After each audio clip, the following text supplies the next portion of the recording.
Hey, what's going on, guys? This is Mike Kollin at MikeKollin.com. So in the past, I've made videos about how you can simplify your life by seeing the patterns. I'm about to introduce to you the number one most powerful pattern that I use when I'm doing therapy with people. And it just might heal your heartbreak. How many fingers do you see? How many? Four? Another idiot. You're all insane! Arthur Mendelsohn. Guy was one of the most innovative minds of our time. Look at him now. He can't even count the windows. Why is he here? Self-committed, genius syndrome, Howard Hughes type shit. Fingers. What's the answer? How many do you see? There are 4 fingers, Arthur. No. Look at me. You're focusing on the problem. If you focus on the problem, you can't see the solution. Never focus on the problem. Look at me. How many do you see? Look beyond the fingers. How many do you see?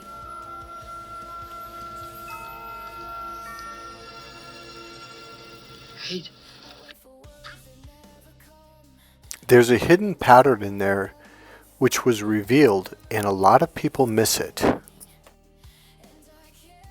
You've heard it before, I guarantee it. I've said it on this channel. I actually made a video about it before. I heard it when I was a kid. I've heard it from therapists. I've heard it from friends trying to help me. Heard it from coaches. So when I was a young man, very young, I got involved in NLP, Ericksonian hypnosis, timeline therapy, energy healing, communication, linguistics, etc. And I remember going to this really long 5-week NLP training, and it was really in depth. This is after a couple of years of going to trainings, 5-day trainings, weekend trainings, Tony Robbins trainings. And I'm getting certified to be an NLP trainer, master Ericksonian hypnosis, master practitioner of timeline therapy, and my first energy healing certification in HUNA. I mean, this was it. This was the real deal. After this training, you're the real deal, and now it's time to get out there and start helping people. And I was intimidated. I think I was a whole 21 years old, maybe 22 years old at that point.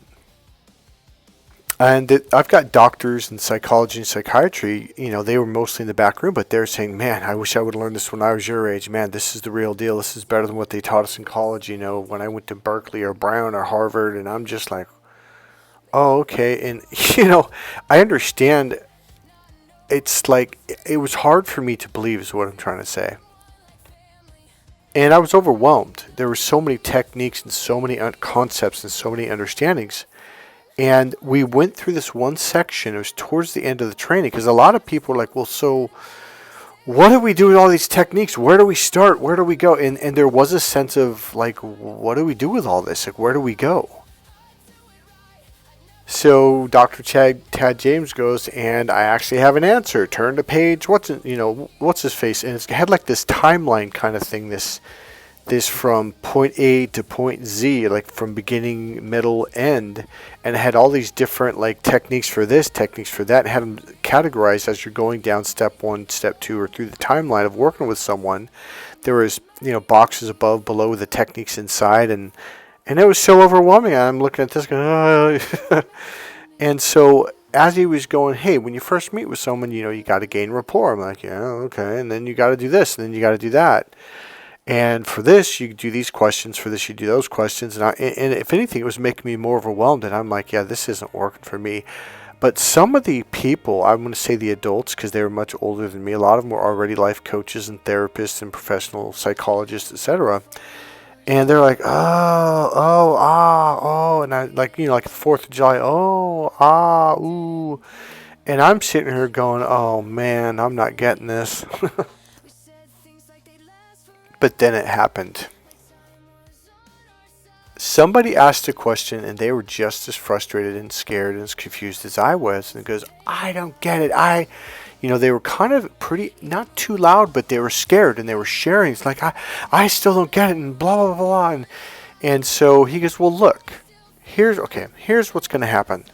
They're going to walk in the room with the problem. And you're like, Okay, so the first thing you've got to do, he goes, forget everything I just said. You've got to find out what's the problem. You've got to ask them what's the problem. You got to make sure they're aware of what it is. And that's the first step. So put a box and put A, and that's the problem. Okay, and he's like, this is where they're at right now. And I'm thinking, okay. And then the next thing you have to do is find where do they want to be. Now put a box next to it and put the letter B in that. That's where they want to go. See, the problem with people is they get so caught up in the problem that they keep going towards the problem. They've never once took a breath and stopped and said, hey, okay, I don't like this, so where do I want to go? I don't like where I'm at, so where do I want to be? Where do I want to go? And it clicked in my brain. I go, oh, I get it. He goes, all we're doing from the beginning to the end is they come in with A, and now we want to find out what is their B. Where do they want to go?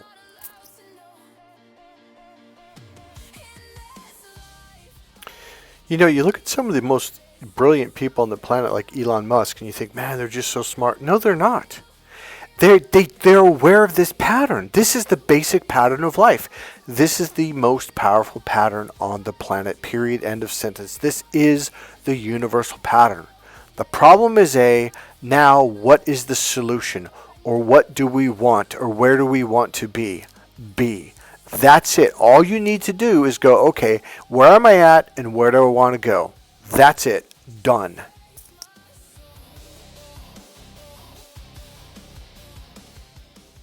Now, then he said, from that point, all you do is start going, okay, so what is their problem? They got a phobia, they got a this, or they're mentally stuck, or they're that. Then you go, okay, well, let's use this technique, let's use that.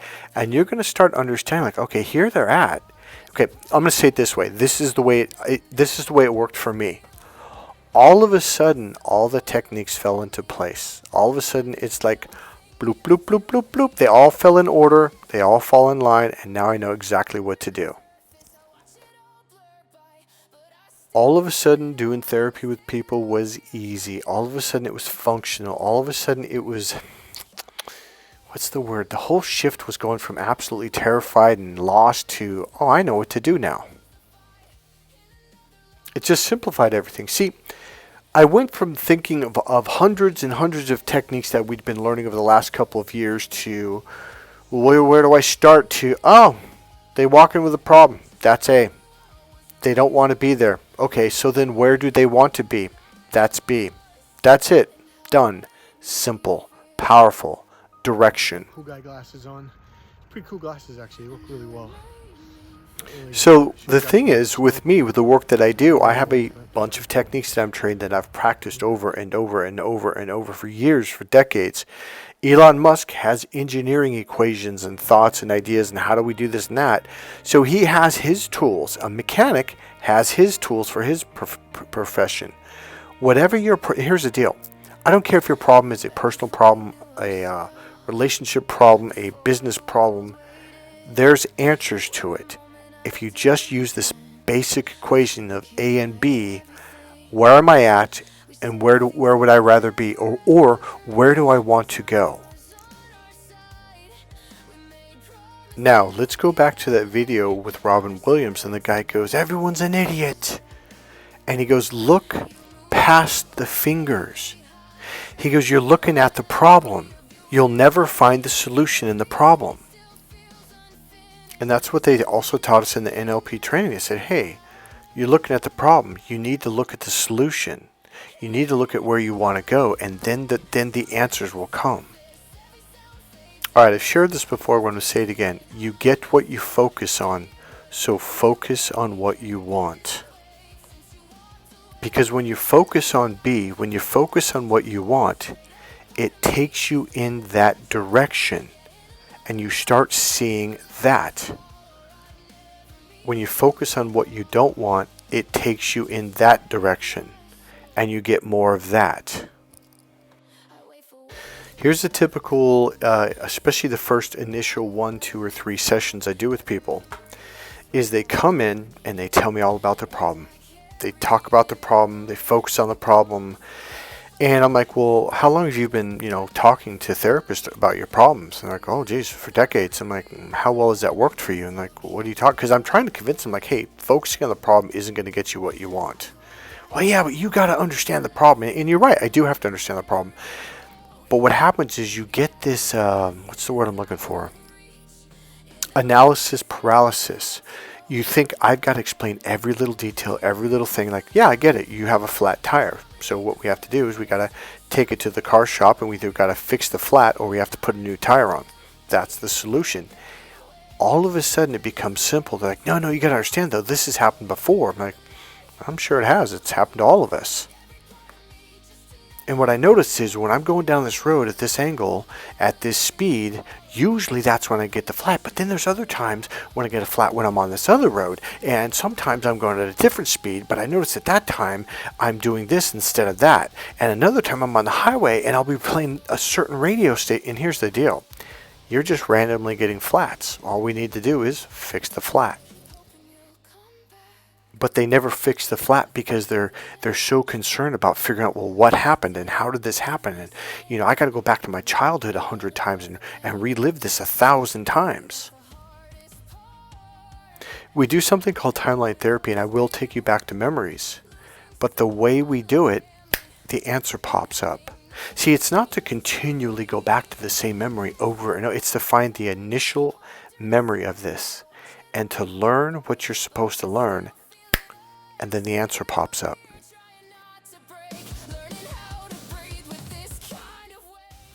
See, a lot of you have been suffering your entire life with shame or guilt or, fear or, whatever it is, or I'm not worthy, I'm not good enough. And what's the word I was looking for? It's like, it's a useless experience. It's you've been suffering uselessly because you don't understand. There's some very powerful, very fun, and very effective ways to fix this, to suddenly be done with the shame, to be done with the humiliation, because here's what it is. One of the things that timeline therapy points out or shows to us is once you get to the memory and you receive the learning, it's the learning that allows you to heal and let go of the negative energy, the negative emotion from shame and guilt and fear and, whatever it is. All of a sudden, boom, it's gone. Because the reason why it never let go is your emotions are like a flag saying, hey, you were supposed to learn something here. Once you learn the learning, you get to move on with your life. One of the biggest things I'm doing with people is shifting their perspectives. In NLP, we call this reframing. Seeing it from a different perspective. Going, I didn't see it from this angle. Haven't you ever seen where the news will show it from one angle and it really looks like this guy on the left's the bad guy? But then when you see it from another angle, you're like, oh man, it's the other guy that's the bad guy. And you do this with yourself. You were a little kid, you were 3 years old or 6 years old, and your parents said something in a certain moment, and you took that on, assuming, well, that's just the way it is, and you believed that your entire life, and that belief held you back or caused fear or shame or whatever it is your entire life, until one day goes, no, that's not what Mom meant. Mom was trying to say blah, blah, blah. And you're like, oh, that's right. Oh, and you're thinking, man, she said that 100 times, and it's like I never heard it. Because the first time I heard it, I thought she meant this. You would be blown away at the massive healings that I've done with people. And it's simply based on a shift in understanding. A shift, like I'm physically stepping over to the left about 3 or 4 feet and then turning my body back to the right. It's like a psychological, mental, visual perspective. A shift in perspective. And all of a sudden you're like, oh, I was looking at this from the wrong way. So what I'm going to do with a lot of things is I'm just going to reframe them. Timeline therapy is the ultimate reframe because you float up above it and you look down from the top. You go further in the past and you look back towards the future and down on that memory from that angle, which is a radically different angle. Seeing it from above looking down, and then we'll go back coming into the future and we'll turn back around looking at the memory from the future and we'll look down at it from that angle and you're like, oh, I get it now. Like it's a radically different mental perspective shift. Another thing is we'll have you go back down in the memory as an adult and see it from the adult and be like, wow, that was really messed up what that person said. That's not on you, that's on them. And then boom, you come back and let you start living your life. What stimulated this video was that video with Robin Williams in the very beginning, because I worked with a lady just yesterday. So when you get this video, it could be 2 or 3 days or even weeks later, but I may upload this tomorrow. So but the point being is I just worked with a lady who was having just a tremendous heartbreak, just unbelievable, crying, and it just hurt. And it was your stereotypical, the person she was in love with was going through his own stuff, and he went on vacation for a month, and it was like, I just don't feel like he's given much back. Well, yeah, I mean, if I was in love with someone and they went on vacation for a month without me, I'd think like, yeah, they don't really give a shit. And then it was the typical hot and cold kind of thing. They were there, but then they pulled away, and then they did their own thing and came back, and that kind of stuff. So she kept talking about how much, what she did and loved him and did this for him. It was very understanding and, all this stuff. And, because he had just gotten divorced and blah, blah, blah. And I just reframed the crap out of him. Like, here's a man that just came out of a 30-year marriage. He's probably damaged. He's probably hurt. He's probably confused. And she said how, he kept talking about her. Every time we got together, he would talk about her. I'm like, clearly he hasn't let go of her yet. This isn't the time to get involved with someone who clearly isn't over what he just went through. But here's the real shift that I made. So what I realized was she was stuck on the problem. And I'm like, I have to get her out of this problem and be like, what do you want? And she was like, well, what do you mean? I go, well, what do you want out of the relationship? And she essentially said the same things that she was offering to him, because that's what we normally do. We normally do unto others as we would have them do unto us. Oh wait, that's the reverse of what the Bible says, because that's what the translation really meant. People do unto you what they really want done unto them. Well, now apply that to you. The reason why I hug people is because I like to get hugged. When I'm in a relationship, I want to be held. That's why I hold the person that I'm with. So some people, like, let's say you like to buy gifts or do little knickknacks or little things and give it to them. Well, guess what? That's what you want in return. So what I had her do, I go, okay, so you've been doing all this stuff for him. She goes, yeah. I go, has he done any of that for you? She goes, no, none of it. And I said, so how does it make you feel? She goes, it makes me feel empty. It makes me feel alone. It makes me feel like he doesn't care about me. And here's the thing, the guy really was in his own world. I mean, the more she talked, I was like, oh my God, this guy's just doing his own thing in his own world. And she's kind of off on the side once in a while when he wants to basically come back and, whatever. And it's kind of like, well, is that what you want? She goes, well, no. I go, what do you want? She goes, I want time with him. I want to physically be with him. I want to be held. I want to be cherished. I go, well, do you do that to him? She's, well, yeah. And she already described, like, very much so that she was cherishing him, loving him, doing all these things. So I had her physically write down. So what do you want? She goes, I want him to ask questions about my life. I want him to see me, to be present with me. And I said, so write that down, all of that right there. And also write down that you like to be hugged, that you need to be held, that you like to cuddle, that you need this. Write this down. This is what you are looking for in a relationship. And if you don't get it, then this person's not for you. So there's something called deep love strategy that I go into with my clients, because a lot of people don't even, we have these buttons. If they are not pushed, no matter what that person does in a billion years, you will never believe that they love you. It's not even believing, it's feeling it. It's experiencing it in your body. We are hooked and wired up differently. Some people, their love button is a visual love button. They have to see it. It could be a cute little note with a smiley face. It could be a little rose. One day, my girlfriend's house had this rose bush but in this time of the year, the sun was like where we lived. It was like 115 degrees, 110 degrees. So this cute little rose was not purposely, but perfectly burnt to a crisp. But it was perfect.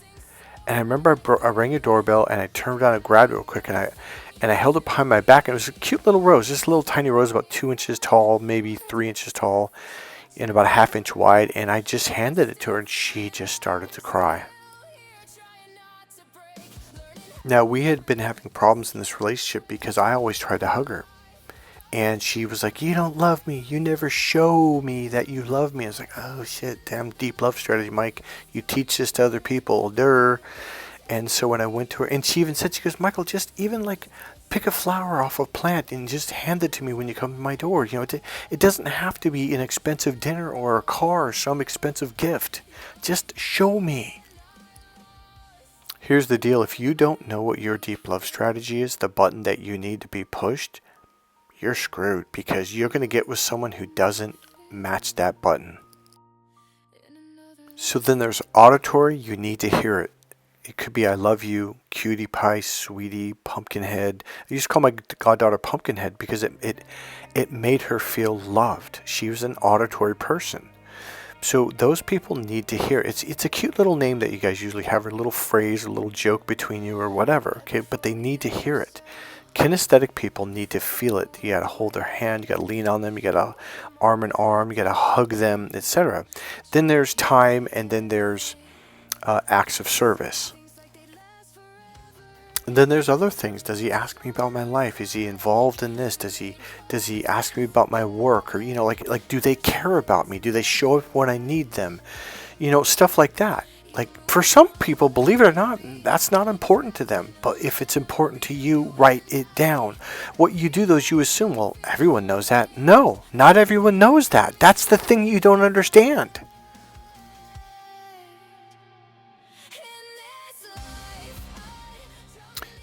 So we can find out what your buttons are, the things that you need in a relationship, okay? In order to be fulfilled.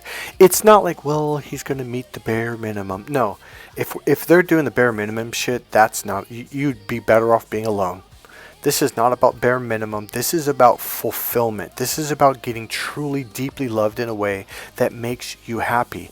And a lot of times, you just need to know what it is so you can tell them. So my ex-girlfriend, all I needed to do was show her, and then she would instantly hug me. It was an unconscious response, because unconsciously, she knew what my deep love strategy was. So now we're meeting each other's needs. Okay? And then the other things that she needs, like I needed him to be present with me. He was always talking about his business or his ex-wife. Like he wasn't here. He was mentally out there. By the way, this is something that men do because we're external. The way we think is this external, and it's as if you're not there. And men do this to women all the time. And this is the number one thing I work on in Crack the Female Code. This is the internal awareness and emotionally grounding techniques, because it brings you into the present moment with the person that you're with. See, the problem with most therapists and even women is you guys will tell men, well, you know, I need you to see me. I need you to be with me in the moment. You know, you need to be in the present moment with me. You need to have presence. And men are like, oh, yeah, okay. They don't even know what it means. And the worst part is, because you are always there, or not always, but you shift left and right, and you understand what that means. Number one, they don't even know what that means. Number two, they don't know how to do it. So you get all these wives or women or therapists telling their boyfriends or husbands, like, you got to be in the present moment. Like, you're not seeing me. You're not looking at me. Literally, because they look down that tube, right, ladies, and they narrow their vision, and they looking up and looking left and looking this, and they kind of glance at you, but then look away, and they're thinking like there's this box, this image they're looking at, and they're not with you. And you are correct, by the way. The problem is teaching them how to be in the present moment is a challenge. That's the mastery that I've done in my course. That's one thing I've worked on for 30 years. I'm the master at shifting men into that present state. So here's the deal. You can learn what your deep love strategy is, what you absolutely need. Now, if you want to work with me on these tools and techniques, I tell you what, I'm going to make you a deal. For January, maybe till February 15th, I will do a $75 session with you, and we can do 2 or 3 of them if you want, to work on what is your deep love strategy, what are the other things that you need in your relationship to absolutely know that you're absolutely loved, to make you absolutely feel it on a deep, deep level. And then you can share this with your partner. We can also find out what his deep love strategies, what is it that's been missing in his past relationships that he hasn't been getting to fulfill his heart, to make him fully bond with someone. See, here's the thing. We all assume, well, everyone's like this. I am telling you, there are some people, if they get in a car accident and they're in a hospital, they don't need you to be there. They don't give a shit. They really don't. Now, me, if you're in a relationship with me, you better frickin' show up, because otherwise I'm done. I will never go through that again. And I know a lot of you thinking, well, Michael, that's kind of obvious. No, some people are, I'm telling you. Some people are like, well, what would that matter? If I got hurt, I wouldn't care if you're there for me. I'm telling you. You're thinking, oh, come on, I am telling you. There are things like being in the present moment. There are some people like, no, I don't care if they're in the present moment with me. They don't give a shit. But if you need it, you need to not only tell them, but you have to explain like what it is and why it's so important to you and what it does for you emotionally. When people understand that, they're like, oh, okay. So don't assume that people's needs are the same as yours. And don't assume that they know that, because I am telling you, they do not. You know, before I learned the deep love strategy, the difference between visual, auditory, kinesthetic love and the expression of love, that these are different buttons. See, a kinesthetic person, you have to push that button or they will never, you could buy me a freaking $10 million mansion in my name and pay the insurance for that place for the next 20 years. I won't give, it won't mean love to you. I'll be like, fuck, that's awesome. But after a while, I'm like, well, why won't you love me? You're like, I just bought you a $10 million mansion. What the fuck are you talking about? To that person, it's visual. To me, it's kinesthetic. So before I learned this, my ex-girlfriend and I were having problems, but when I learned this at NLP training, the first thing I did was come home. I took her out to dinner. I bought her roses. I got her a card. You know, I even put the word, like, I just wanted to show you that I love you. And she's like, oh, I love you. She was so happy. It was just the most amazing thing. You know, I did a workshop teaching this deep love strategy system about, it was 7 guys. I did it out in my living room, and they're looking at me like, oh, come on, dude, this isn't real. And my ex-girlfriend was sitting next to me. She was kind of getting pissed off because I was basically not ignoring her, but she didn't feel loved. So now she was distracted. I forget what she was doing, but hey, watch this thing. I wrote it, and they're like, well, watch what? What's going on? I wrote down on a piece of paper, I love you, and I crumpled, and I put a smiley face, and I crumpled it up and go, hey, here you go, babe. And she goes, are you serious? The garbage is next to you on the other side. I go, babe, open it up. She opened it up, and she goes, I love you too. And she just starts crying. Oh, baby, I'm sorry, but I didn't feel love. And it was the coolest thing in the world. And all the guys were like, holy shit. I'm like, see, I told you. So here's the deal. You, number one, need to find out what you need. Not only deep love strategy, but other things like... See, here's the deal. Because I asked her, so why do you go into a relationship? So he can leave for a month, and then when he comes back, he can not see you for 5 days, and then he sees you one day, and then he goes on a trip with some other people on the weekend, and then you don't see him for another 3 days. I go, is that what you're looking for? She goes, no, not at all. I go, well, how long has this been going on? She goes, for months. I'm like, well, it sounds like it's not a good match. Like with me, I want someone who wants to be with me. If they don't want to be with me, I'm like, hey, bye. If someone doesn't hug me enough, I'm done. Here's why. Because I have suffered in relationships not getting what I wanted out of the relationship. Never will I do that. It's just not going to happen. Nope, sorry. Literally, I would rather be alone. See, a lot of people are in these relationships, they're locked in and think, well, this is just the way, and you hear people, I thought this is just the way life was. No, it's only that way because you don't know these things. I can show them to you. I can teach you how. There's a questioning pattern, series of patterns that I can use to start pulling this stuff out, and you become very, very conscious of what you want. So the next time you get into a relationship, if they're not meeting your needs, you can tell them. And if they still aren't meeting, because some people will be like, yeah, it's not what I'm... See, you got to understand, some people, and it's not... See, here's the deal. I'm not teaching like, oh, now use this to make villains out of people. No. I'm simply saying people aren't bad because they don't meet your needs. It's just that that's not who they are. So if you're with someone like, yeah, this doesn't really work with me, then you guys shouldn't be together.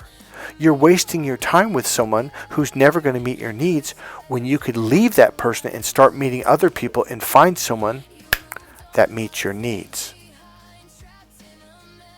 And here's the deal, it's a lot faster and a lot easier. We're like, oh cool, they like to hug, I like to hug. Or oh cool, they express their love visually or auditorily. Cool, that's the way I receive it. So, or not only that, but then you can tell them like, hey, I actually need this in a relationship in order to know that I feel loved, blah, blah, blah, blah. And then you can point out some other things. It makes it easier, faster, and much more powerful and much more fulfilling. You're here to live a meaningful life and get what you want, need, and desire out of it. That's the whole purpose of life. Life is a gift that was meant to be enjoyed fully and completely. That's why God made this experience for us. Literally, life is a gift, not only made by God, but given to us by God. If you think your birthday was a moment where you weren't supposed to enjoy it and be happy and cheer and be loved and love in return, if you don't think your gift of life was supposed to be this amazing experience, you're missing out. This was a gift that was handed to you by God. Come learn how to enjoy this gift to the fullest. I'm Mike Kollin, and I make your life awesome. That's literally what I do for a living. I'm not joking. I really do. Alright, so to wrap this up, number one, remember, focus on the solution. Focus on what you want. Number two, I want you to write down, what do I want out of life? What do I want out of love? Write it down because you deserve it. And because it will take you in that direction. The solutions will reveal themselves. God bless you guys. Enjoy your lives. You're worth it. Remember, click subscribe, click the like button, go ahead and make a comment. And if you want, you can buy one of my dating relationship books to support this channel, or you can go ahead and make a donation. There's a PayPal link right there in the description box. Alright guys, I'll see you in the next video. Bye.